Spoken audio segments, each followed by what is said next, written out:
Welcome to Red Eye. Hello, everyone. I'm TV's Andy Levy. Let's check in with Charles Cook at the Red Eye Tease Deck. Charles? Thanks, Andy.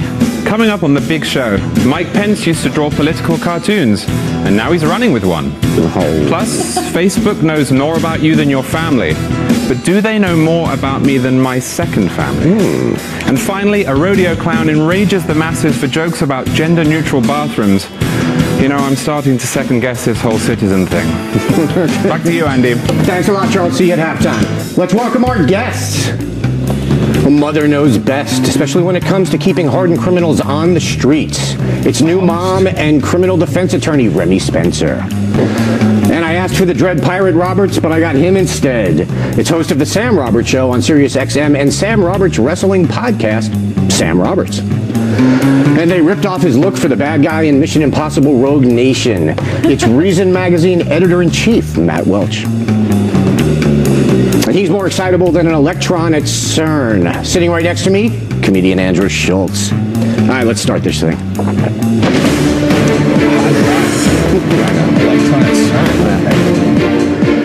A potentially embarrassing secret from Mike Pence's past has emerged. He was a cartoonist in college.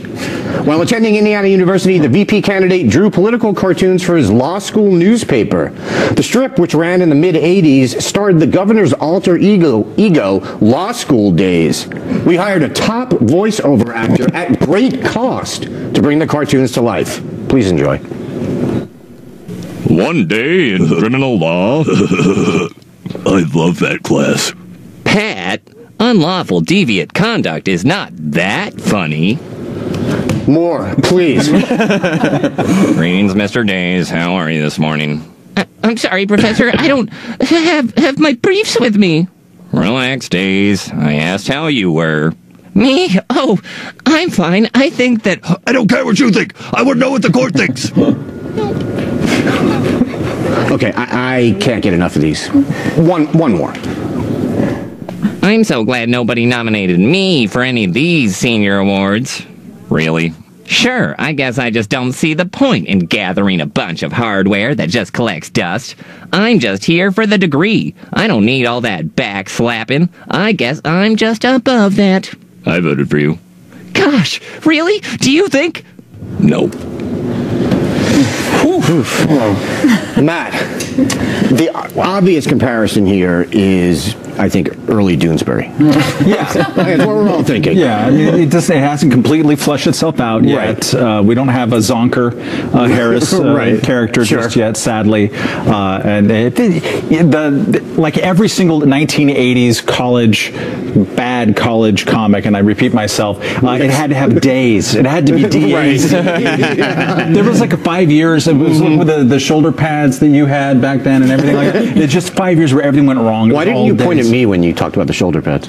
That's a good question, because you had the members-only jacket. Oh, you're damn right I had the members-only jacket? Several members only. They came in different colors. I mean, did you go purple? Did you go? I didn't go purple. I definitely had black. Yeah, because you had to, and then I might have had I think a blue and maybe a silver. Okay, your career's going to be over by the time this episode, I think, is. My career was over long before tonight. That's an excellent about point. That. Yeah. No, I mean, Esquire tried to make a big deal out of this. It's obviously not a big deal. The only thing that bothers me is that he uses the word bummed. He spells bummed with a B, which is very disturbing. And then he's drawing himself as a annoying middle-aged man already when he's in law school, which is a curious thing. Sam, is it just me though, or to me, Pence is becoming the most fun of the four people on the tickets? Well, he is, and part of that is because this lack of self-awareness that's happening. Like, I think that there's nothing creepier than unfounded confidence. Like when you just see people that are just blindly confident, because I could maybe pass off why he would make one of these, but the fact that there are so many means like I'm on a roll. The part that gives me the chills the most watching that, and especially when we watch it on the screen, is like you can see that he actually signed his name to them. It says Pence at the bottom of the comics, like just in case anybody tries to take credit for these. Yeah, got to be all Pence. Got to be proud of your work, man. Yeah, exactly. Remy, as a lawyer and someone who presumably went to law school, though I don't know for a fact that you did you get a little chuckle out of these? Did they bring back memories? Yeah, that what made me laugh was that they had a newspaper with cartoons in law school. I'm pretty sure there was no such thing when I went to school. The cartoons were kind of silly. I think you're right. He is becoming the funny one, but you know, I think it has to. It's a little bit of deflecting. We're taking focus off of some of his policies and some of his previous decisions, so we can laugh at him. Right. That's the worst part, by the way. That this is like the all work and no play makes Mike a dull boy. This is his idea of like, I have a fun side too, guys. Exactly, and I think he does. If the vice president thing doesn't work out for him, does he have a future as a comedy writer? No. Really? Wow. What? Oh, come on. He wasted a perfectly good underwear joke. That's what I thought. It was furious. Yeah. It started out good. Yeah. It was, I forgot my briefs. Exactly. And you would think a college professor would say something like, well, I hope you wore your boxers. Exactly. You know what I mean? Yes. Or your free ball today. Right? Like, it's an easy underwear joke. Yeah. And then he went somewhere where a guy is yelling and pointing. Shouldn't he get credit for that, though? He didn't take the easy joke. I don't like him, man. Okay? You want the easy joke. I want the easy joke, and I don't want Mike Pence. I'm not into this Pence, and I don't like the way his face looks. Really? He looks like a Mormon Colonel Sanders. I don't even know what that means. Mormon shave? Is that the thing? I don't know what that means at all. And also, that sounds like a delightful look to me, so I don't know. He's too delightful. All right. Matt, in the past couple days, Pence has gone places and not been recognized. He had, we talked about this on the show the other night. He went to a barbershop, which I believe was actually in his home state of Indiana, where he is governor, and they didn't recognize him. And then he was in a North Carolina tavern, I think, on Thursday, and talking to a woman and her son, and they didn't recognize him either. I find all of this endearing. I've never been more proud of America. Yeah. That they can't recognize Mike Pence. And hopefully, you know, who's the Secretary of Labor? Anyone? Robert Reich. Yeah, no. Just he was, though, wasn't he? He was. I thought you made up that position. Yeah. There's something totally healthy about that. Donald Trump talked about Mike Pence in the Republican convention in his nomination speech. Talked about him for 54 words. Yeah. There was 2 sentences, and it was all along the lines of and that's why I nominated this guy. He's a great conservative, Mike Pence. Yeah.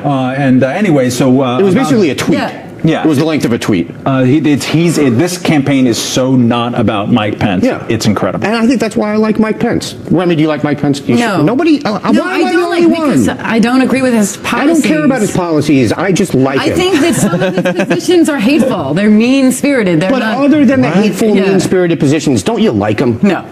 No, because who would agree to stand in the shadows of Donald Trump to, you know, compromise some of his positions just so he can trail behind on the coattails of Donald Trump? No, thank you. If a jerk nominates you as vice president? No, I would not. You would say no? I'm pretty sure your governor would do that. I'm pretty sure he would have. I'm pretty sure he expected that to happen. Yes. But no, I would not. All right. We're going to move on, since all of you are Pence haters. They've got 98 data points, and if you're hitched is one. Man, that was a stretch. Upstart social media company Facebook has revealed the 98 things it knows about users, information it uses to show people more targeted advertising in their feeds. The list of facts about you ranges from basic stuff, your name, age, gender, birthday, marital status, etc., to creepier things like your income and net worth, the year your home was built, what credit cards you have, whether there are balances on them, and whether you're a heavy buyer of alcohol, Matt Welch. Oddly specific. This info is helpful for Facebook, which made over $6 billion in advertising in just the second quarter of this year. But is it good for you? Let's ask our panel, our Pence-hating panel. Remy, so one marketer tells the Washington Post, this is good that Facebook knows a lot about you. She says, quote, the majority of promoted topics I see on my Facebook feed are relevant to my interests and they're worth clicking on more often. So it betters her user experience. Agree?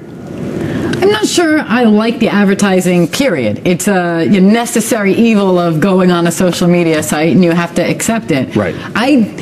I've just given up the hope or the expectation that there is anything that I do on the internet that's going to remain just between me and my computer. Sure. It's going to be found out, and not just by Facebook, but by Amazon or by Yahoo or any other, major site. So I don't think it's good.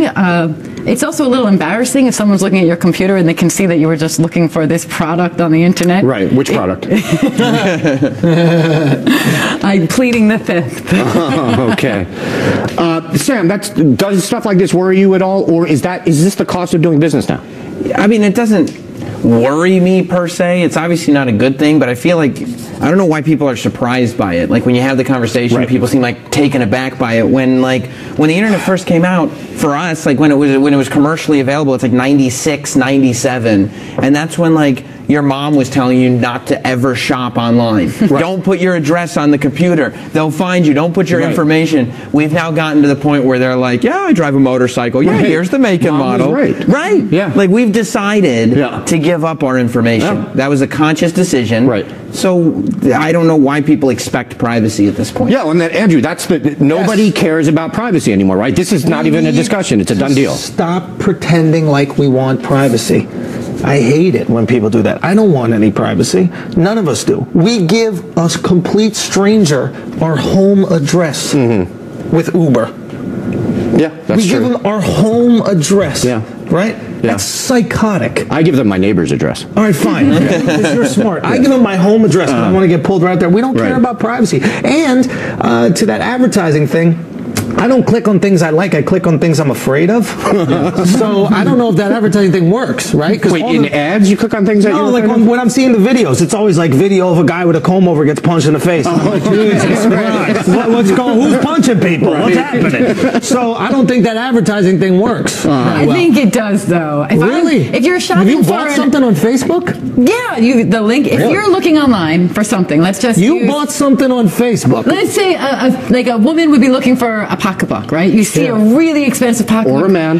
Or a man. And you decide, you know what, I'm not going to be irresponsible with my money. I'm not going to spend, all that money that the pocketbook costs. So you shut down the browser and you leave that site. Yeah. Then an hour later, you're on Facebook and there's that pocketbook again. The next day, there's that pocketbook again. To everybody that's not from New York City, a pocketbook is a pocketbook. Okay? If you're from Long Island, it is a pocketbook. If you're wondering, pocketbook. What did I say? They thought you were talking about Pokemon or something. All right, Matt, we talk a lot about how much information the government knows about us. And sometimes I think people do forget that private companies are also compiling their own dossiers on us with all this information. Is that potentially scarier? We, 10 years ago at Reason, before I became editor, had an issue where we say, we know where you live, Remy, circling your house. That's scary. With Remy on it. You can personalize with the amount of information that we have. That's 10 years ago. Yeah. Imagine how much more information we have now. And the story inside was kind of like, hey, this isn't as bad as you might be freaking out over, because you do voluntarily give your information. I mean, with Facebook, don't we all know this already? Yeah. Isn't Facebook the place where you want to give either the least amount of information, or you just know that's what it's there for, and you give them everything and you don't care? And part of it is, I mean, do they really know where I live? I'm not sure about that. I buy all my stuff. I live in Brooklyn, right? So we have to buy everything in cash in my neighborhood anyways for historical, ethnic reasons. So that's not leaving a paper trail. They have no idea what kind of cars I bought. You can't get bespoke toilet paper online. No, you just can't. Yeah. The thing is, though, Remy, if Mark Zuckerberg decided he wanted to take over the world, couldn't he do it just by blackmailing everyone? Yes, absolutely. And we don't care. But I think that's what the whole panel is pretty much saying. We've given up any reasonable expectation of privacy these days in exchange for the convenience and the connection that the internet gives us. We've destroyed privacy, but in doing that, we've also destroyed the idea of blackmail, because I could blackmail anybody. That's a fair It's all everywhere. I could go to their, If somebody says, I'm going to release your sex tape, what you do is you release the sex tape. That's it. Charge for Take control of your life. Absolutely. You make a few bucks. All right, Matt? Reason.com. Andrew Schultz. The sex tape is coming. All right. We're going to move on now. This wasn't his first rodeo, but it might be his last. A rodeo clown was fired after making gender identity jokes at a Michigan fair. Have a listen. Here at the rodeo, we are not gender friendly, okay? We are. You're either a boy or a girl. Y'all understand? If you're confused, you need help, okay? Let me give you some advice, okay? Everybody here who is really sure they're a boy, raise your hand. If you can tinkle on a fire, you go to the boys' room. If you can't, you go to the girls' room, right? The clown, whose real name is Rockin' Robbie Hodges, was an independent contractor for a company that puts on rodeos. The company says his comments were off script and they apologized. Rockin' Robbie stands by his jokes. He explained, "I am just an entertainer. I didn't even use the word urinate. I said tinkle on a fire." Yeah, that was the issue. Oh. It's a comic relief joke. I didn't intend to bash anybody. He added, "It's just comedy. We pick on everyone. Does every other clown feel this way, or is it just me? It's making me very jaded." All right, Andrew, do you think every other clown feels this way, or is it just him? Okay, clowns are not allowed to feel. Okay? We have sad clowns. They paint the feelings, and that's your feelings. You don't get to, fluctuate in feelings. Right. Okay, you're either smiley that day or sad. This is my issue. As a woman, not me, but as a woman, I would be offended by saying that I couldn't put out a fire with my I don't know if any of you guys have seen a woman pee. That stream looks way better for putting out fires. We have a very thin, direct stream. A woman pees like somebody popped a balloon and just falls out of them. That's how I would put out a fire. That's me personally. Remy, if you'd like to comment, please. I'd just like to say to the people at home, sometimes the conversation goes places you're not expecting. And that's good. Remy, is this guy a hateful bigot? Is this guy a hateful bigot, or is he just a simple rodeo clown trying to make a living and doing the best he can? He's definitely not the latter. I'm not so sure we've heard enough to say he's the former. Look, it's about tolerance. It's about education. It's information. Look, if he has a personal opinion about these things, that's fine. But he's a clown, and he's talking to kids. Right. I mean, kids are already scared of clowns. This is the kind of thing that would put a kid into therapy for years, especially if they have gender identity issues. Yeah. Sam, was his use of the word tinkle the most offensive part? Well, I mean, honestly, I'm far more intrigued in the discussion about streams, but we can get that because I think about that a lot. With that I think about it a lot. Not even a stream. It's like vomit. I know it is. It's like opening the side of a fire hydrant as opposed to a hose. It's totally different. But you guys watch way too many weird videos. Dude, it's quick. Every time I see a girl pee, I feel like I'm going to do the right thing.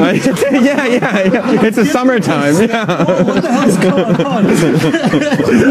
But the point is that I feel like this goes back. Guys, grow We up. had this same conversation on O'Reilly tonight, which is yeah. Wow. It goes back to the social media thing, I think, where the social media generation has made it so that everybody is entitled to have a voice. Right. Whereas that's not the case. Yeah. Like, not everybody has a voice.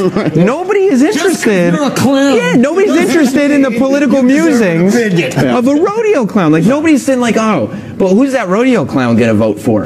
All you gotta do is get the bull all upset. And by the way, while we're all worried about making sure that everybody's feelings are okay, did anybody check on how angry all those bulls are that are pinned in those cages? Like, let's just make sure all the transgender people at the rodeo are feeling okay. Yeah. And also, let's poke the bull with some hot sticks for a while. Matt, is this Obama's fault? Yes. Without a doubt. First of all, when did we start allowing rodeo clowns to talk? I mean, I thought they're basically like mime acrobats or like wrestling horses there. And I was totally going to be in his favor, but there's a little bit of an edge to him. Yeah. He was really mad. Any like 11-year-old kid there who was thinking, how many 11-year-olds there are actually confused about where they're going to go to questioning their identity at a rodeo? I just think that was really important. The guy who posted the video said people at the crowd were so like a lot of people were mad and left. I was surprised that the crowd at a county fair rodeo was that woke. Yes. I would not have expected that. Yeah. So I learned something today. All right. Coming up. Are kids too distracted by their devices at the dinner table? An Australian pasta sauce brand weighs in. Live from America's News headquarters, I'm Jackie Ibanez. Major development in the case of 2 murdered nuns in Durant, Mississippi. Police say they have a 46-year-old suspect in custody. He's been charged with 2 counts of capital murder. Sisters Margaret Held and Paula Merrill, you see them right here, were nurse practitioners who provided health care to the poor. They were found dead in their home Thursday after failing to show up for work. Police believe they were the victims of a break-in and car thief. Powerful aftershocks continue to hamper rescue efforts in central Italy. There have been more than 1,000 of them so far. One was so strong it shut down 2 vital roads Friday. The death toll has been rising steadily since Wednesday's 6.2 quake northeast of Rome. It now stands at 281 this morning. That number could continue to rise, with some people still unaccounted for. Secretary of State John Kerry reporting there's been progress in U.S.-Russia talks on how to end the fight in Syria. Kerry has been meeting with his Russian counterpart in Geneva to discuss conditions for a truce. A ceasefire was announced in February, but it collapsed because the international community failed to address violations. More than 250,000 Syrians have been killed since the civil war erupted back in 2011. Another 1 million people have been injured. The Food and Drug Administration now ordering all U.S. blood centers to test for Zika. It follows the detection of the virus in a blood donation made in Florida and the discovery of infections within the continental U.S. Florida has confirmed 43 non-travel related cases of the mosquito-borne virus. Zika can cause severe birth defects in babies. I'm Jackie Ibanez. Now back to a very spirited version of the Red Eye.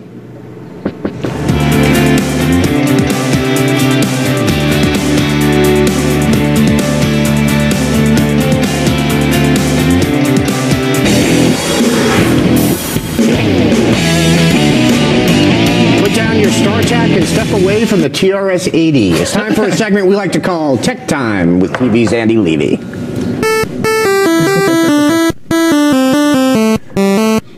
Best graphic in television. People today are pretty distracted by their smartphones, I'm told. Haven't noticed myself. And while we're staring at our devices, life is passing us by. It took a video from a pasta sauce brand to make me realize that.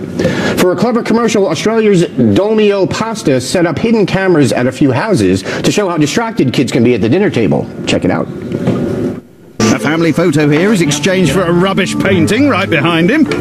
He still hasn't noticed. Over to the other house now. Who's coming in here? Well, it's a Viking. And he puts a picture of a zebra on the wall. Now this is a classic mutton swap. Look at this, look at this. Lovely. Here's another one. Smashing. How long's she been crouched under there, I wonder? What do you think's going to happen next? Oh, the sister's off. Man comes in with a rubber tree. He doesn't notice any of these things. A new sister's arrived behind the football helmet. This sister has legged it. And here comes a little fellow with a tiny tree. Nice. The brother leaves, and in comes a massive new brother. Sure, when I set up hidden cameras to spy on kids, people frown on it. Anyway, let's watch the stirring conclusion. Let's disconnect the Wi-Fi with the Dolmio Pepper Hacker. Boom. Hang on. Who's that? Who's that fella? Who are you? Who are these people in my house? Yep, he's seen enough and he's off. I don't blame you, fella. Okay, so they've got, in case it wasn't clear, they have like a pepper shaker that also sort of shuts off your Wi-Fi, so it's supposed to be so that your kids can't use it at the dinner table. Sam, you have 7 children. I do. Is this something you would use at the dinner table? No, here's the thing about the commercial. It's like, it's acting like only since iPads have kids not paid attention at the dinner table. Like before iPads, the family dinner table was this foundation in American history, not this myth. Right. Kids have never well, paid they're in attention Australia, to their so parents. they don't really know American history. So maybe it is an Australian thing that they haven't caught up. But like, kids don't care what adults are saying at the dinner table, whether they've got screens in front of them or not. It's just, at least now, when I was growing up, we didn't have screens. Right. So I would zone out and stare at the wall until the adults were done talking. Charlie Brown did a whole cartoon series about the fact that kids don't listen to adults. Right. So this idea that now, because there's tablets, that's what's happening, is complete insanity. Well, that's, Matt, getting to that point, when I was growing up, I was not allowed to read at the dinner table. That was the thing. But, and of course I thought that was very unfair, because I would much rather have read than listen to conversation and been part of a conversation, because I'm a normal human being, and that makes sense to me. But I didn't read because my parents said I couldn't, and they were the bosses.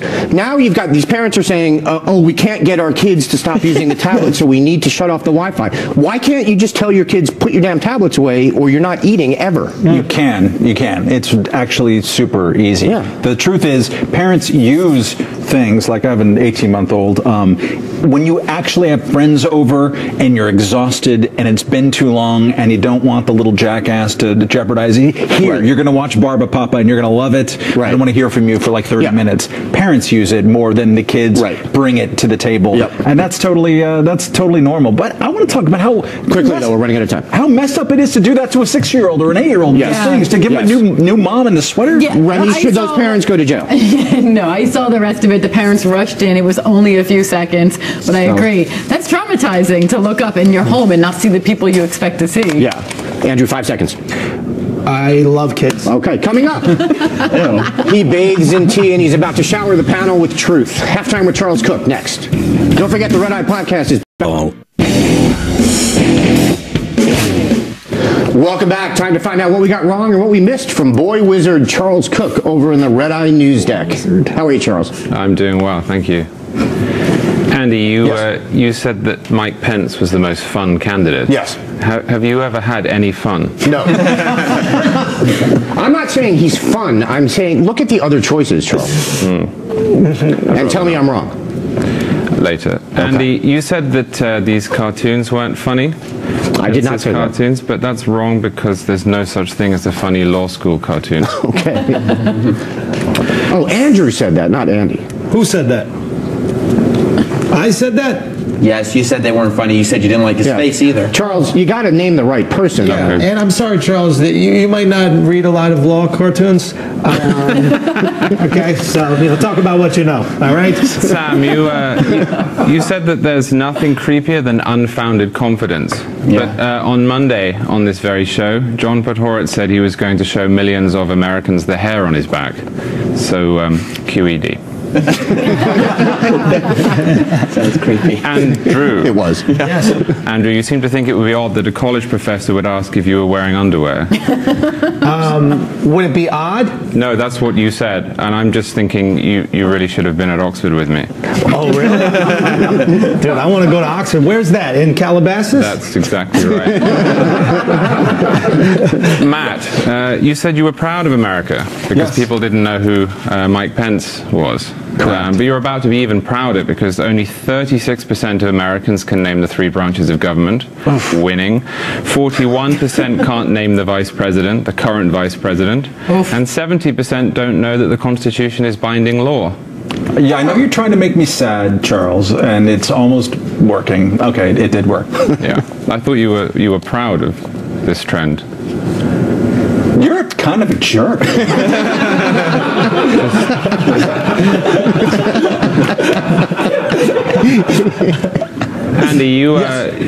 Andy, Yes. You suggested that giving up your information might be the cost of doing business.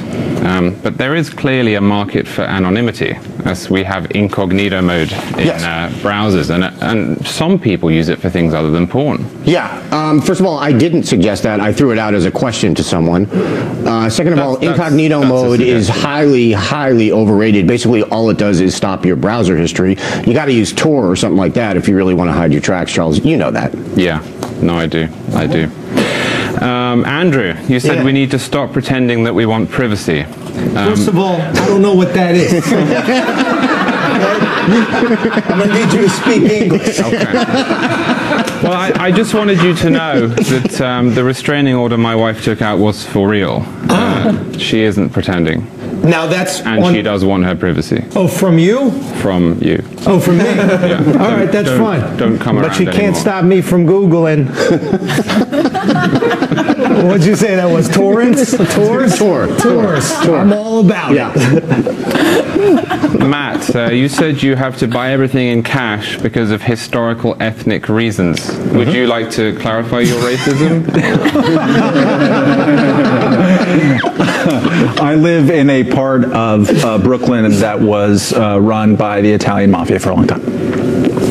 Okay, well recovered.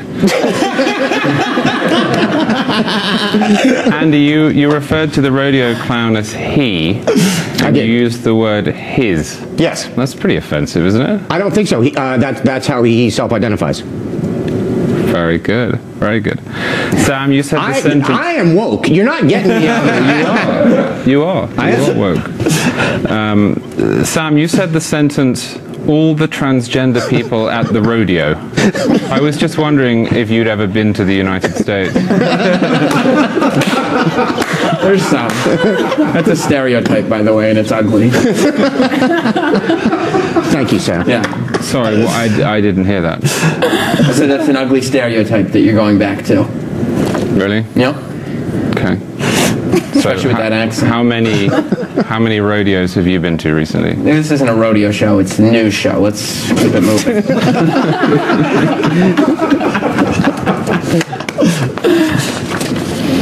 That's pretty much it.